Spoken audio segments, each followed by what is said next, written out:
लालच की बाल्टी। एक व्यापारी था, उसका व्यापार बहुत अच्छा चल रहा था, लेकिन वह एक दिन अचानक ही उसका व्यापार धीरे धीरे कम होने लगा। उसे भारी नुकसान हुआ। जब उस व्यापारी को लगा कि उसे बहुत सारा नुकसान हो रहा है, तो वह धीरे धीरे अपनी संपत्ति को खो रहा है। ये बहुत कोशिश की, लेकिन वह अपने व्यापार को अच्छी तरह से नहीं चला पा रहा था। तभी उसने मन में विचार बनाया है कि मेरी संपत्ति धीरे धीरे समाप्त हो गई है, इसलिए मुझे यहाँ से चलना चाहिए और कोई दूसरा व्यापार कर लेना चाहिए।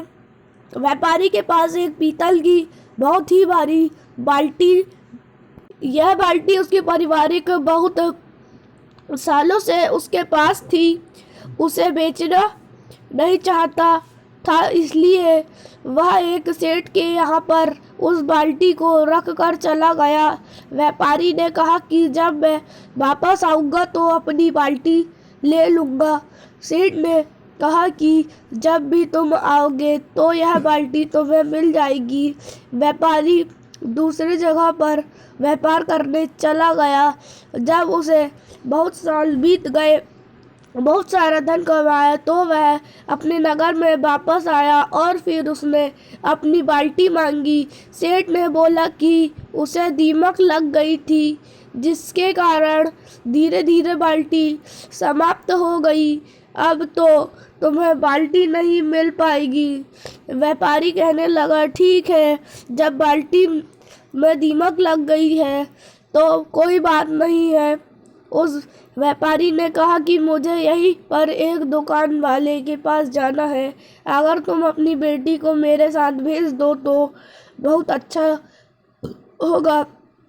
मैं उस दुकान का पता नहीं जानता। सेठ ने कहा, ठीक है, तुम्हें मेरी बेटी को साथ ले जाओ। जब व्यापारी सेठ की बेटी को ले गया तो उसके बाद व्यापारी बहुत देर तक नहीं आया। सेठ ने सोचा कि यह तो बहुत देर हो गई, मुझे चलकर देखना चाहिए वह कहाँ पर गया है। तो वह व्यापारी से मिला और अपनी बेटी के बारे में पूछा। उस आदमी ने कहा कि तुम्हारी बेटी को तो बहुत सारी चींटियां अपने यहाँ ले गई है। जो मैंने देखा तो उसके पैरों में बहुत सारी चींटियां लगी हुई थी और धीरे धीरे उसे ले जा रही थी। मैं कुछ भी नहीं कर पा रहा था। सेठ बोला, तुम झूठ बोलते हो। फिर बोला कि तुम इतनी सारी चींटियां मेरी बेटी को नहीं ले जा सकती। इसका मतलब तुमने उसे कहीं पर छुपाया है। फिर व्यापारी ने कहा कि जिस प्रकार मेरी बाल्टी को दीमक खा सकते हैं, उसी प्रकार तुम्हारी बेटी को बहुत सारी चींटियां ले जा सकती है।